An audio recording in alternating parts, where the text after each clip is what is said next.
rarara da kai nake ka kulle daki kana waka kana mamin kana tsalle a zuwan babu abin da ya dame ka kuma wakan nan ta dan takarar gwamnatin jihar Katsina ce Dr. Umar Dukkwarada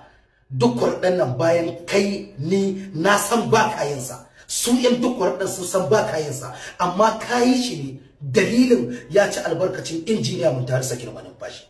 idan har ku injiniya Muntari Sagir Malumfashi zai ci albarkacin wannan wakar a ce mai girma zababban gwamnan jihar Kano Dr. Abdullahi Umar Ganduje bai ci arzikin ka zo kai dan takararsa da ya nuna dan jihar mu a jihar Kano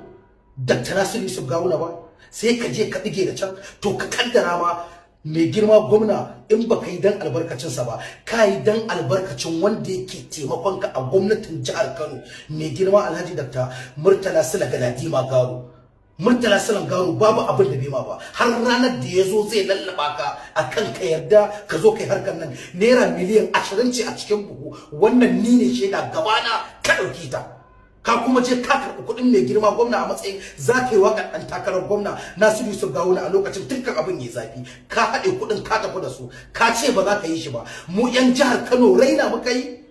ka zagi mai girma Malam Ibrahim Shekaru duk lalacewarsa ɗan Kano ne muna ƙaunarsa ka zagi mai girma injiniya Dr. Rabi'u Musa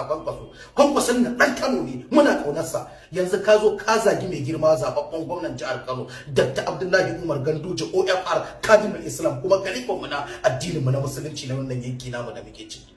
kuma shikenan saboda tsabar kaskanci ka zage kowa a Kano can jihar ka tsallaka ka yabi kowa ba mu ji ka zagi kowa a jihar ka ba mu jihar Makarena jihar musulunci jihar malamai jihar waliyan Allah jihar mutanen kirki mutanen arziki sai mu ci kana barin zance kana zuwa har kana wata magana wallahi rarara sai tuna riga ka taka da kai durun uwaka